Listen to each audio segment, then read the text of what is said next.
ಬೆಂಗಳೂರು ದಕ್ಷಿಣ ಕ್ಷೇತ್ರದ ಕಾಂಗ್ರೆಸ್ ಅಭ್ಯರ್ಥಿ ಸೌಮ್ಯ ರೆಡ್ಡಿ ಪರವಾಗಿ ಮತಬೇಟೆ ಜೋರಾಗಿನೇ ನಡೀತಾ ಇದೆ. ಕಮ್ಮ ಸಮುದಾಯದವರ ಜೊತೆ ತಂದೆ ರಾಮಲಿಂಗಾರೆಡ್ಡಿ ಸಭೆಯನ್ನ ನಡೆಸಿದ್ದಾರೆ. ಈ ಮೂಲಕ ಮತಯಾಚನೆ ಭರ್ಜರಿಯಾಗಿ ನಡೀತಾ ಇದೆ. ಪದ್ಮನಾಭ ನಗರದಲ್ಲಿ ಕಮ್ಮ ಸಮುದಾಯದವರ ಜೊತೆ ಮೀಟಿಂಗ್ ನಡೆದಿದೆ. ಮಗಳು ಸೌಮ್ಯ ರೆಡ್ಡಿಗೆ ಮತ ನೀಡಿ ಗೆಲ್ಲಿಸುವಂತೆ ಸಚಿವ ರಾಮಲಿಂಗಾರೆಡ್ಡಿ ಮನವಿಯನ್ನ ಮಾಡಿಕೊಂಡಿದ್ದಾರೆ. ಮಗಳು ಸೌಮ್ಯ ರೆಡ್ಡಿಯ ಪರವಾಗಿ ಮತಯಾಚನೆಗಿಳಿದಿದ್ದಾರೆ. ಕಬಡ್ಡಿ ಬಾಬು, ಎಲ್ ಶ್ರೀನಿವಾಸ್, ಡಾಕ್ಟರ್ ಗುರಪ್ಪ ನಾಯ್ಡು ಸೇರಿದಂತೆ ಅನೇಕ ನಾಯಕರು ಮತಬೇಟೆಗಿಳಿದಿದ್ದಾರೆ. ಸೌಮ್ಯ ರೆಡ್ಡಿ ಅವರಿಗೆ ಬೆಂಬಲವನ್ನ ಕೊಟ್ಟಿದ್ದಾರೆ. ಈ ಮೂಲಕ ಸೌಮ್ಯ ರೆಡ್ಡಿ ಅವರನ್ನ ಅಭ್ಯರ್ಥಿಯನ್ನ ಅಂತ ಮತಯಾಚನೆ ಮಾಡಿದ್ದಾರೆ. ಪದ್ಮನಾಭ ನಗರದಲ್ಲಿ ಅದರಲ್ಲೂ ಕೂಡ ಕಮ್ಮ ಸಮುದಾಯದ ನಾಯಕರು ಸೇರಿದಂತೆ ಮುಖಂಡರು ಸೇರಿದಂತೆ ಜನರನ್ನ ಸೇರಿಸಿ ಮೀಟಿಂಗ್ ಮಾಡಿದ್ದಾರೆ. ಆ ಮೀಟಿಂಗ್ ನಲ್ಲಿ ತಮ್ಮ ಮಗಳನ್ನ ಗೆಲ್ಲಿಸಿಕೊಡಿ ಅಂತ ಸಚಿವ ರಾಮಲಿಂಗಾರೆಡ್ಡಿ ಅವರು ಮತಯಾಚನೆ ಮಾಡಿದ್ದಾರೆ.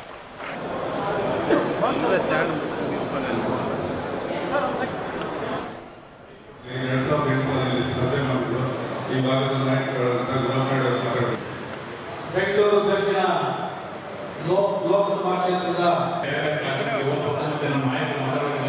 ಹಾಗಾಗಿ ನನ್ನ ಇವರಿಗಿನ ಮಾತನ್ನು ಚಿಕ್ಕುಗೊಳಿಸಿ ಮಡಗುಗೊಳಿಸಿ ತಮಗೆ ಮತ್ತೊಂದು ಸಾರಿ ಕಾರ್ಯದರ್ಶಿಗಳು ಪದ್ಮನಾಭ ವಿಧಾನಸಭಾ ಕ್ಷೇತ್ರದಲ್ಲಿ 2008ರಲ್ಲಿ ಸ್ಪರ್ಧೆ ಮಾಡಿದ್ರು.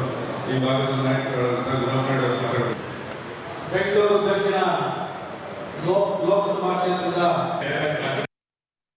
ಡಾಕ್ಟರ್ ಗುರಪ್ಪ ನಾಯ್ಡು ಅವರು, ಹಾಗೆ ಪ್ರಸಾದ್ ಬಾಬು ಅವರು, ಮತ್ತು ರಘುನಾಥ್ ನಾಯ್ಡು ಅವರು, ಎಲ್ ಶ್ರೀನಿವಾಸ್ ಅವರು, ಹಾಗೆ ಶ್ರೀನಿವಾಸ್ ಅವರು ಮತ್ತು ಇನ್ನೂ ಭಾಳ ಜನ ಮುಖಂಡರು ನಮ್ಮ ಪದ್ಮನಾಭ ನಗರ ಸುತ್ತಮುತ್ತಲ ಪ್ರದೇಶಗಳಲ್ಲಿ ನೆಲೆಸಿರ್ತಕ್ಕಂಥವರು ಇವತ್ತು ಎಲ್ಲ ಸೇರಿ ಕಾಂಗ್ರೆಸ್ ಪಕ್ಷದ ಅಭ್ಯರ್ಥಿಗೆ ಬೆಂಬಲವನ್ನು ಕೊಟ್ಟಿದ್ದಾರೆ. ಕಾರಣ ಏನು ಅಂದರೆ, ಕೇಂದ್ರ ಸರ್ಕಾರದಿಂದ ರಾಜ್ಯ ಸರ್ಕಾರಕ್ಕೆ ಆಗ್ತಾ ಇರ್ತಕ್ಕಂಥ ಮಲತಾಯಿ ಧೋರಣೆ, ಅದು ಬರಗಾಲಕ್ಕೆ ಹಣ ಕೊಡದೇ ಇರತಕ್ಕಂಥದ್ದಿರ್ಬೋದು, ಅಥವಾ ನಮ್ಮ ರಾಜ್ಯಕ್ಕೆ ಕೇಂದ್ರದಿಂದ ಅನುದಾನ ಕೊಡೋದ್ರ ಬಗ್ಗೆ, ಮತ್ತು ಬೆಂಗಳೂರಲ್ಲಿ ಕಾವೇರಿ ನಮಗೆ ನೀರು ಮೇಕೆದಾಟು ಡ್ಯಾಮ್ ಕಟ್ಟೋದಕ್ಕೆ, ಇದು ಯಾವುದಕ್ಕೂ ಕೂಡ ಕೇಂದ್ರ ಸರ್ಕಾರ ಅನುಮತಿ ಕೊಡ್ತಿಲ್ಲ.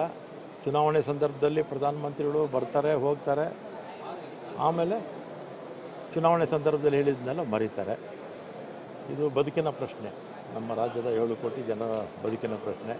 ಇದೆಲ್ಲ ನೋಡಿ ಅವರಿಗೆಲ್ಲ ಬೇಸರ ಆಗಿ ಭಾಳಷ್ಟು ಜನ ಬೇರೆ ಬೇರೆ ಪಕ್ಷದಲ್ಲಿದ್ದಂಥವ್ರು, ರಾಜಕೀಯದಲ್ಲಿ ಇಲ್ಲದೇ ಇರ್ತಕ್ಕಂಥವ್ರು ಎಲ್ಲರೂ ಕೂಡ ಇವತ್ತು ಬಂದು ಒಕ್ಕೊರಲಿನ ಬೆಂಬಲವನ್ನು ಘೋಷಣೆ ಮಾಡಿದ್ದಾರೆ. ಇಷ್ಟು ಅಂತ ಹೇಳೋಕ್ಕಾಗಲ್ಲ, ಒಟ್ಟಿನಲ್ಲಿ 100ಕ್ಕೆ 100 ಭಾಗ ಗೆದ್ದೇ ಗೆಲ್ತೀವಿ ಈ ಸಲ.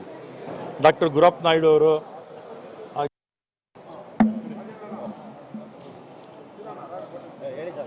ಬೆಂಗಳೂರು ದಕ್ಷಿಣ ಲೋಕಸಭಾ ಕ್ಷೇತ್ರದಲ್ಲಿ ನಮ್ಮ ಕಮ್ಮ ಜನಾಂಗದ ಜನಸಂಖ್ಯೆ ಗಣನೀಯ ಪ್ರಮಾಣದಲ್ಲಿದೆ.